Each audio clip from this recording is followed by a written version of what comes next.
Buenos días a cada uno de ustedes. Estamos en este sábado que es 23 de agosto. En algunos lugares se celebra Santa Rosa de Lima, hoy en otros no. El Evangelio está tomado de San Mateo capítulo 19, de los versículos del 3 al 12.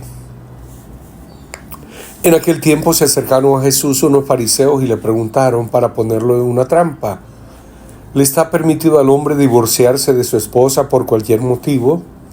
Jesús le respondió: ¿no han leído que el Creador desde un principio los hizo hombre y mujer? Y dijo: por eso el hombre dejará a su padre y a su madre para unirse a su mujer, y serán los dos una sola cosa. De modo que ya no son dos, sino una sola cosa. Así pues, lo que Dios ha unido, que no lo separe el hombre. Pero ellos replicaron: entonces, ¿por qué ordenó Moisés que el esposo le diera a la mujer un acta de separación cuando se divorcia de ella? Jesús les contestó: por la dureza de su corazón Moisés les permitió divorciarse de sus esposas, pero al principio no fue así. Y yo les declaro que quien quiera que se divorcie de su esposa, salvo el caso de que vivan en unión ilegítima, y se casa con otra, comete adulterio. Y el que se case con la divorciada también comete adulterio. Entonces le dijeron sus discípulos: si esa es la situación del hombre con respecto a su mujer, no conviene casarse.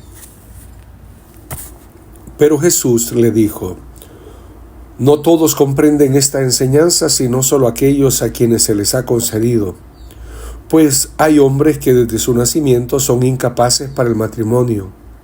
Otros han sido mutilados por los hombres, y hay otros que han renunciado al matrimonio por el reino de los cielos. Que lo comprenda aquel que pueda comprenderlo. Palabra del Señor. Gloria y honor a ti, Señor Jesús.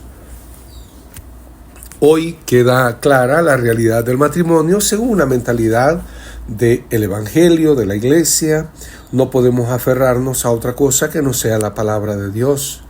Jesús, en aquella ocasión, como ya hemos explicado este Evangelio, solo recuerdo algunas ideas, quiere arrancar un poco en aquella ocasión el machismo que predomina en su cultura, en el sentido de que quienes tomaban la iniciativa de un divorcio eran los hombres. Las mujeres no tenían la alternativa de presentar, por decirlo así ahora, una demanda de matrimonio. En el fondo quedaban a merced de su marido, si sus maridos la rechazaba o no, o se divorciaba de ellas o no. Y en muchas ocasiones no era por otra cosa, sino porque aparecía una nueva persona en escena. El Señor vuelve a la unidad del Génesis. Cuando Dios creó al hombre y a la mujer, llevó a Eva donde Adán, y Adán dijo: esta sí que es hueso de mi hueso y carne de mi carne. Y el Señor los bendijo y les dijo: multiplíquense, llenen la tierra.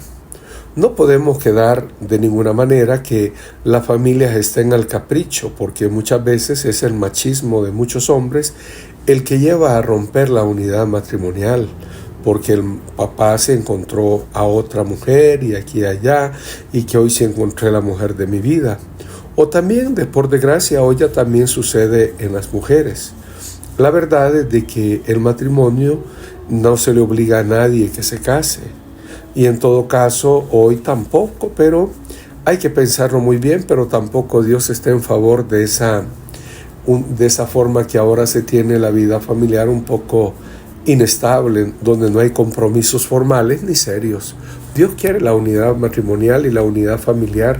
De hecho, hasta Jesús vino en una familia. La historia de la creación comienza con una familia. La historia de la salvación es una historia de familias. También ahora podemos decir que al Jesús, al encarnarse y venir a formar parte de una familia, está elevando la unidad familiar a un, como decimos, sacramento del matrimonio. De las últimas páginas del Apocalipsis también aparece la Jerusalén preparada como una novia para su esposo. Queridos hermanos y hermanas, a luchar por la vida familiar. También el Papa Francisco, en Amores Leticia, habla de algunas situaciones particulares que viven las parejas ahora, y todas ellas son invitadas a presentarse ante el obispo o en todo caso hablar con su sacerdote para ver cómo solucionar su problemática. Pero eso no implica que el matrimonio no sea la unión establecida por el mismo Señor. En este día quiero saludar al padre Wilibaldo Ábrego, párroco actual de Santo Tomás en Tejutla, que hoy se encuentra de cumpleaños.